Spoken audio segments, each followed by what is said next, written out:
Hello, my name is Buddy Fleur. My presentation is on PBIS intervention and strategies based on suspension data here at Pleasant Ridge Park High School. This is for EDA 709 Spring 2017. Next slide. First we're going to talk about what is PBIS.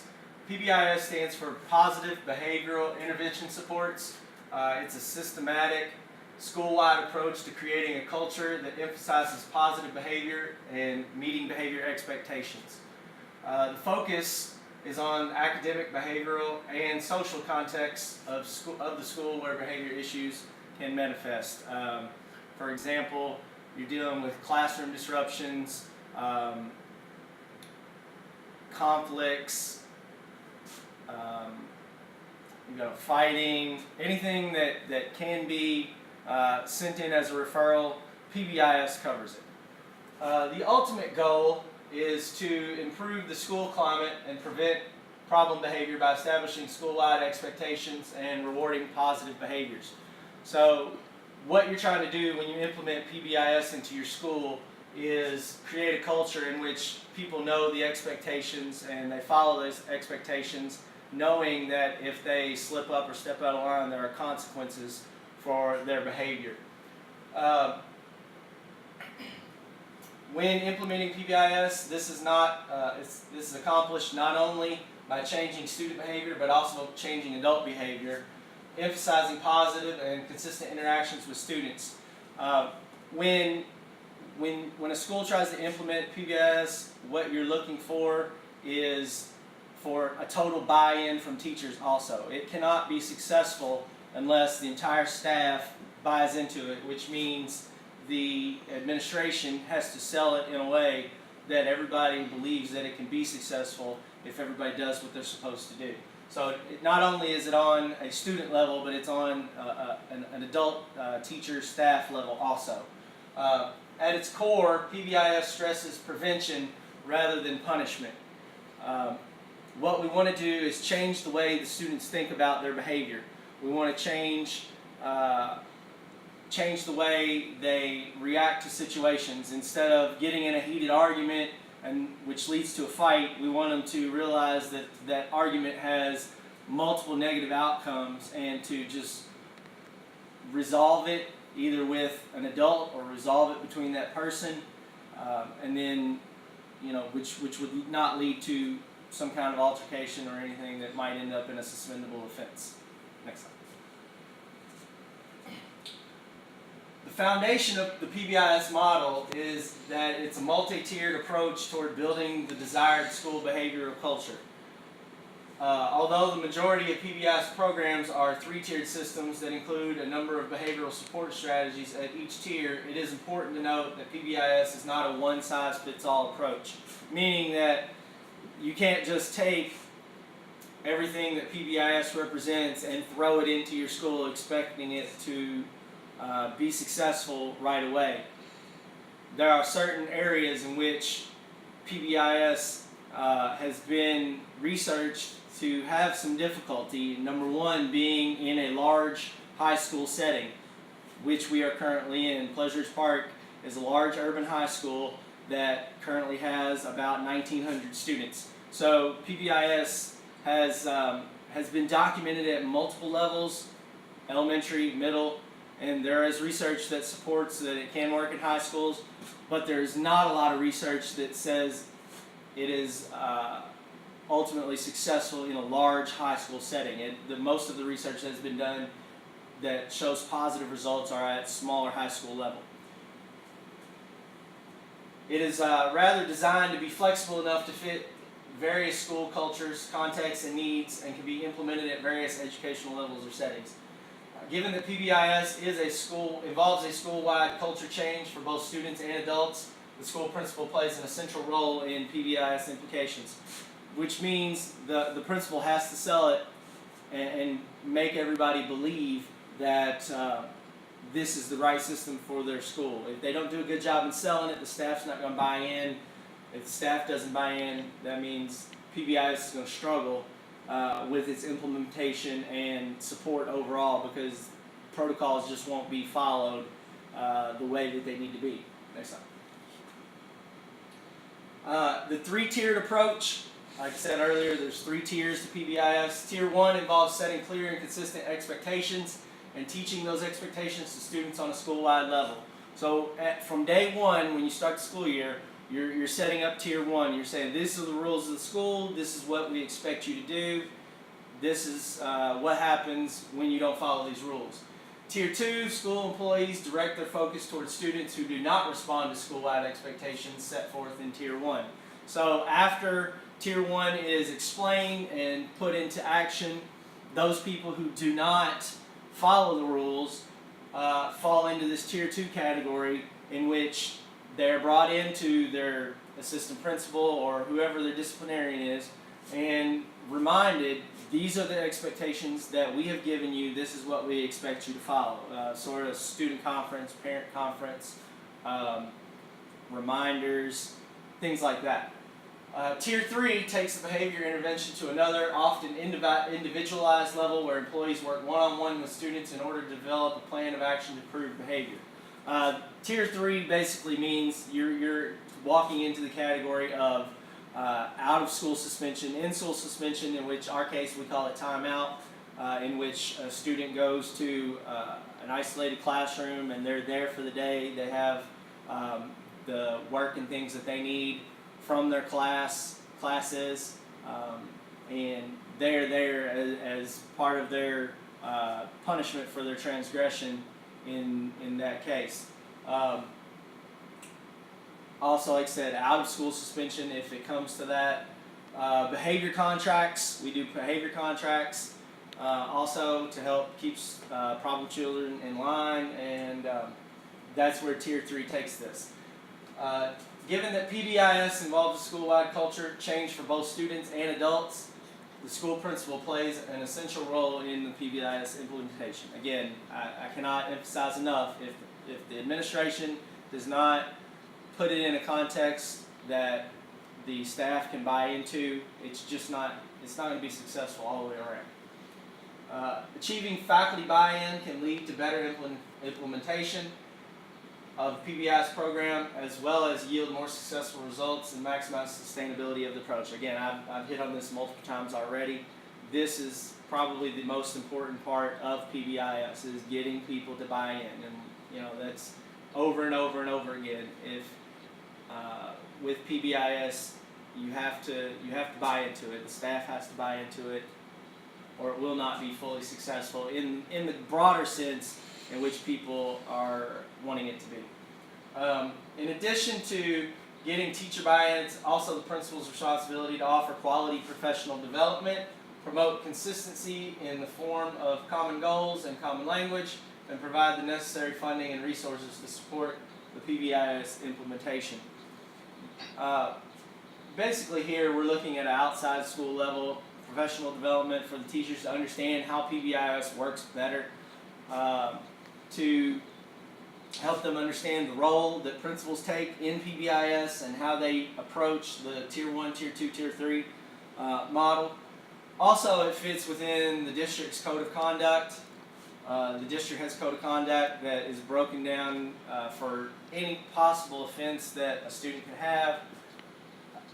PBIS works right into that. Next slide.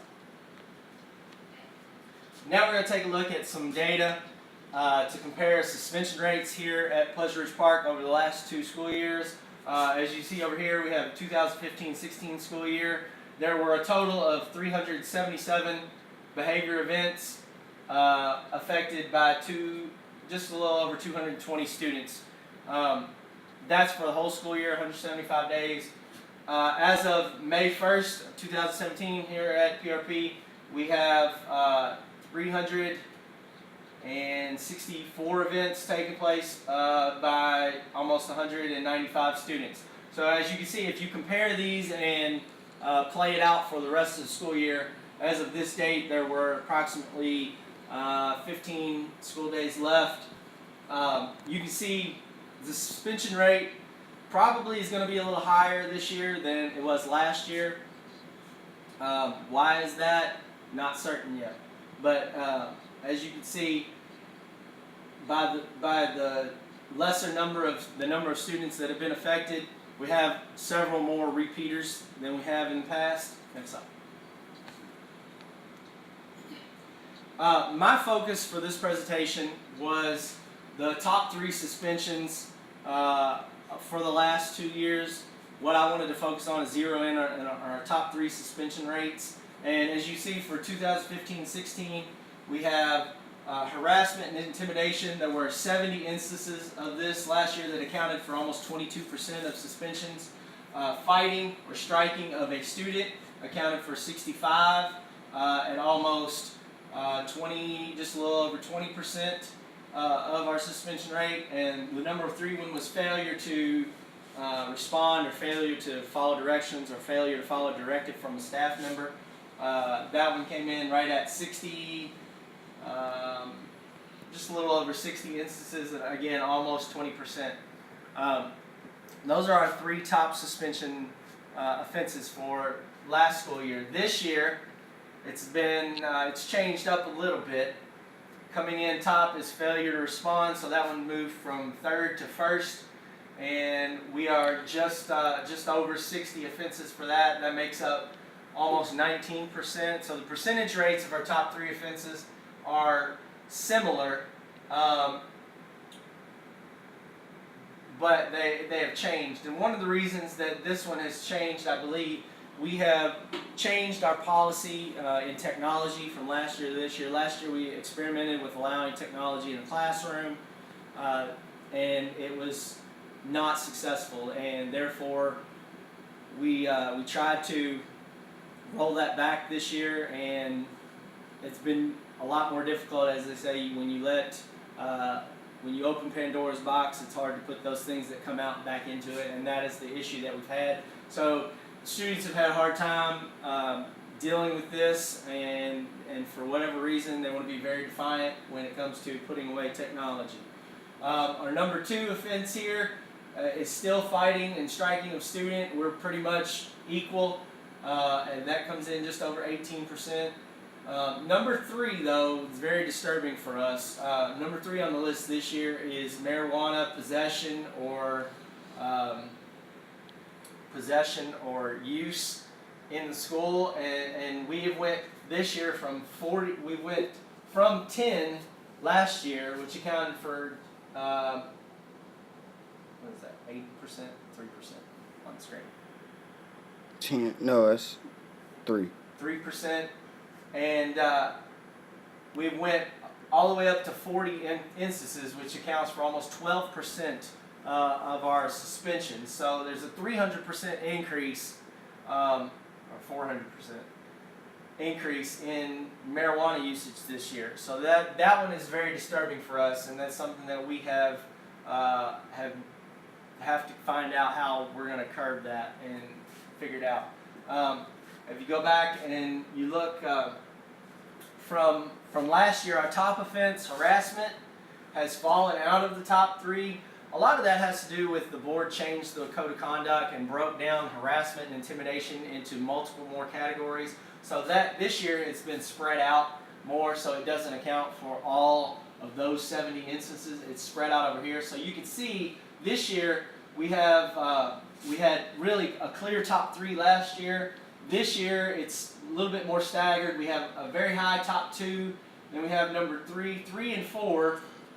3, 4, and 5 are all very close with the drug use and profanity and vulgarity towards staff has jumped in there at 35 instances, and then number 5 here is just over 25. So it's spread out a little bit more, but I think that that's coming with some more clarification from the board on how we code our referrals a little bit better. So that is the comparison of the suspension data. Next slide. Suspension demographics. So we're going to break it down into demographics here just a little bit. Last year, the majority of our suspension came from non-ECE kids, almost up at 90%. It was about 88% there. The other trend is that the free and reduced lunch crowd makes up almost 80% of those. So as you can see, we have a large free reduced lunch population. you know, whether that factors into how they feel when they get suspended, I'm not really sure. There's not a lot of data to do that. I'm just saying that the correlation comes from low SES kids with who live in one-parent home or a guardian or something like that. There seems to be a trend that these kids have more problems based mainly on their needs of survival. Really, some of these kids are just trying to survive, and they do whatever they can to survive.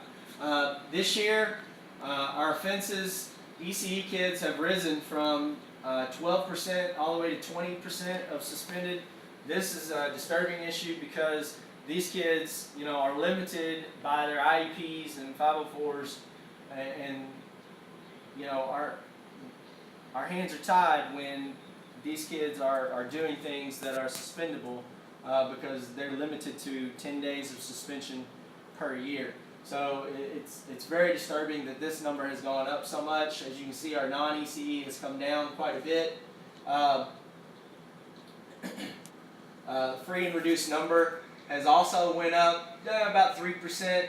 So again, they're still tied in there, I think, to kids who just have basic needs and who are trying to get by. You know, maybe they didn't eat breakfast in the morning, and studies have shown lack of breakfast can lead to irritability, mood swings, things like that. So we're trying to figure it out. We're trying to sort it out, and you know, until there's more data that presents itself on that, you know, that's the assumption we have to work on. Next slide. Now we have some racial and gender breakdowns. Last year, the majority of our suspensions came in the Black African American. It's about 62%. Our white students made up the other 30-something%. You can see down here it's broken down by grade and male and female. My focus mainly here is on male and female. Last year, male students made up roughly 71% of suspensions, with female students making up 29%. This year, our African American student suspension rate is up to 70%. And down here, our male and female has equaled out a little bit. Males coming in at about 55%. Our female suspension rate is 45%. A lot of this coming in the 9th grade area. Our 9th grade female students, especially African American female students, has spiked significantly, and we're finding that a lot of that is driven by social media. Social media has created a lot of conflict because people can post things anonymously online without repercussions, or they post it just because they don't care. And having talked with many students through this process to kind of get some insight in, and you know, the understanding that I've gathered is that, you know, if they have something to say, they're just going to say something and they're going to put it out there, and they really don't have a problem with somebody seeing it. And the rationale, I don't understand. I'm not privy to the rationale behind it. I couldn't make sense of why they just don't care, of why they put it out on social media, and knowing that, you know, there's going to be something.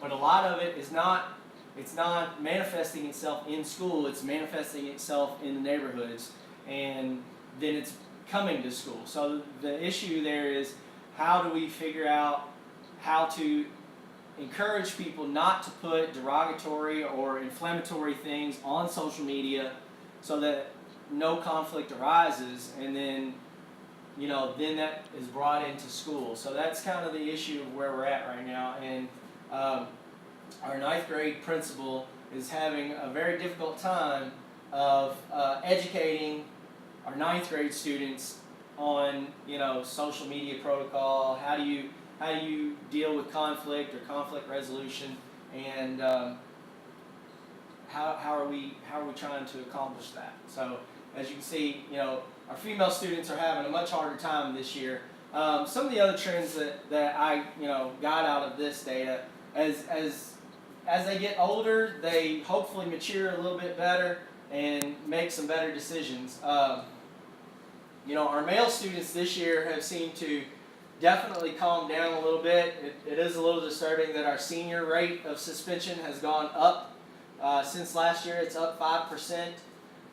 So to me that tells me that we need to work on educating our senior students who should be more mature but clearly are not acting more mature, and we need to do a better job of preparing them to enter the real world. Next slide, please. These are behavior events by students. As you can see, last year we had 134 events. One student had one behavior event. There were 134 of those. We had 80 students. I'm sorry, this is by students. So 134 students had one event or more suspended. There were 80 students who had between 2 and 4 suspendable events, and then there were 7 students who had more than 5, from 5 to 10. So that's a lot. When you have 87 students who are suspended more than once in a school year, that's a really big problem. This year, we're on pace to go over that. We already have, in a certain instance. We have 114 students, so that's down just a little bit as far as that. But remember, these are through May 1st of 2017, and that 15-16 over here is this whole school year. We already have 72 students who have been suspended at least twice. And then there are already 10 students who have 5 or more suspensions for the school year. So again, this is disturbing. You go back to the top 3 category, and like I referenced with the large increase in possession and usage suspensions, these 2 numbers are definitely tied to that because they have gone up so many offenses. Next slide, please. So we're going to talk about some strategies and analysis of the data. A lot of this I've mentioned before, but I'll go over again. The administration and PBIS committee here, every year they analyze, and we've implemented PBIS now for the last 2 years. It was preliminary implementation 3 years ago, but it wasn't fully categorized and a lot of data kept, so that's why I only stuck with 2 years. The administration and PBIS committee analyzed behavior data of top 3 suspension rates, which can vary from year to year. The example, obviously, is the 300% increase in possession-related suspensions from last year to this year. Number 1, failure to follow directive is a broad category that needs more specific code of conduct, and our district has tried to do that, and they're working on it. They did it with the harassment and intimidation from last year. Failure to follow directive is another one that we feel needs to be laid out more and more specific. It is a levels 2 and 3 offenses in PBIS that can result in either in-school suspension or timeout, as we call it, and out-of-school suspension. We experimented with the technology. I talked about that in the classroom. Cell phones were used for educational purposes. Last year didn't work. It resulted in it was resulting in the majority of these suspensions for last year and this year in that failure to follow directive. Like I said, it's been difficult trying to put the demon back in Pandora's box. We've had a crackdown on headphones and phones in general, and it's resulted in an increase in this category. The number 2 reason, fighting and striking students, it's automatic suspension. If you fight, you're automatically suspended. Things that we've worked on to put in place this year: conflict resolution, anger management classes. We recommend students who have severe problems with these. It's used as intervention, especially with those who are suspended multiple times for fighting. Thankfully, we don't have a lot of multiple offenses for fighting. We probably have, I would say, 1, 2, 3 maybe students who have been suspended for multiple fights. We also have a school resource officer in place to administer charges for those who do not comply or de-escalate when they're told to. In more severe instances, we have had to bring assault charges on students for either trying to get multiple students to harm another person or just for blindsiding somebody when they come out of nowhere for whatever reason. So our school resource officer does a good job of trying to keep people in line and help de-escalate situations. He works really hard and is here every day, or almost every day, other when he's not in court. The number 3 suspension rate, possession or under the influence, like I said, 300% increase this school year. It's a bold and alarming trend, but I think it follows a lot of the trends we've seen in the news lately of increases in heroin addiction and overdoses and things like that. This category really has fallen under marijuana possession, but I think drug use is prevalent in the neighborhoods and in areas of low SES students, and it's something that we have to really keep an eye on and do a better job of educating and policing at the same time. Some of the interventions we include here: recommendation to Our Lady of Peace or drug rehabilitation classes. Next slide. Additional interventions that we've tried to implement this year. We've done a better job of developing professional development to deal with behaviors and how they should be handled. There are de-escalation classes for teachers. We have a mental health professional here in the building to deal with students who are having difficulties with mental health, people who might be depressed, people who are having problems at home. They can go and talk to our mental health professional to help get some resolution there.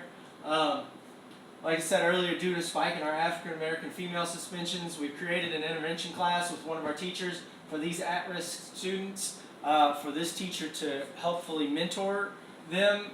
Whether that provides results going into next year, we'll have to wait and see.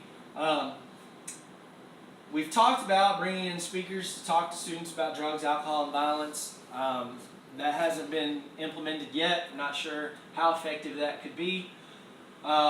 Working on creating behavior contracts for students who are repeaters with escalating consequences for those students who continue to cause problems.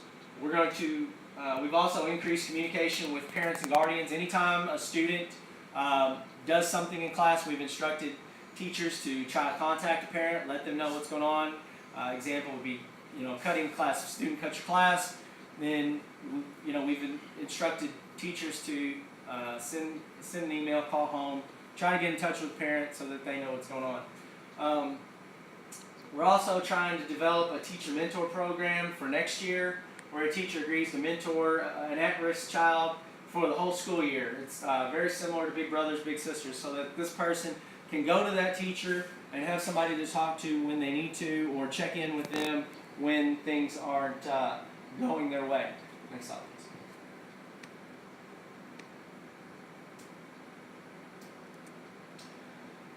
please. In conclusion, PBIS can work in a large high school setting if the administration provides a clear direction and leadership.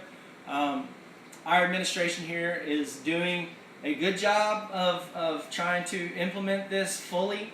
I think the issue really has become is because we have nearly 100 staff members. It's been difficult to get everybody to buy in all at once. People who have been around for a long time, who are later in their teaching career, like to reminisce about the old days when kids did what they were supposed to do and things like that. And so they've had difficulties struggling. I think newer teachers are more they're more able to change quickly, I guess, and put it in a nice way. So the issue is really trying to get the old guard to buy into it. PBIS is a flexible system that can be used to change certain aspects of the school climate, but complete staff buy-in has to happen in order for it to be successful. It's not a pick and choose when you want kind of system. You got to do it a certain way, and this is how you do it. Everybody's got to be on the same page, and I've stressed that since the beginning here, that everybody has to be on the same page. A system of goals and incentives should be implemented to encourage correct behavioral outcomes. We try to encourage students to make good choices, make good decisions, try to reward those who do that by acknowledging them through either announcements or some kind of reward of some sort. And that's something that the administration tries to work on, to come up with creative things to help people, buy in to what we're trying to do. Students should be held accountable for their actions in relation to the tiered system. This is something that we believe wholeheartedly. It's not we're going to let this slide this time. We lay it out as, this is what is expected of you and this is what needs to happen. And if you don't do this, these are the consequences. And so those students who show up in the administrator's offices on a frequent basis, these guys are the ones who get told this, and they know, and it's up to them to make better decisions. Lastly, as far as research goes, a larger sample size of research from large urban schools like ours is still needed to prove PBIS effectiveness as a whole. More success has been documented at the elementary and middle school level, and small high school settings also. So, the jury's still out on large public school use or large school in general use of PBIS, and this is something that we'll have to continue to look at over time. In education, a lot of things come and go. 1 year, this thing is the hot new trend, and then 2 years later, then no, we want to do things this way. So, right now PBIS is the thing, and we're trying to make it work as best we can. And it's just something that's a work in progress, and it's something that we will keep working to improve on. Next slide. And these are some of the resources that I use. A lot of my data came from the JCPS Data Management Center. They do a lot and collate and put all of the data that a school has from referrals into a website, and we are able to go and use it, create spreadsheets, and do all kinds of wonderful things. As you can see with my graphs, all the information I got was from there. These were some of the researches that have been done so far on PBIS. And I just want to thank everybody for taking time to listen to this presentation, and thanks for watching.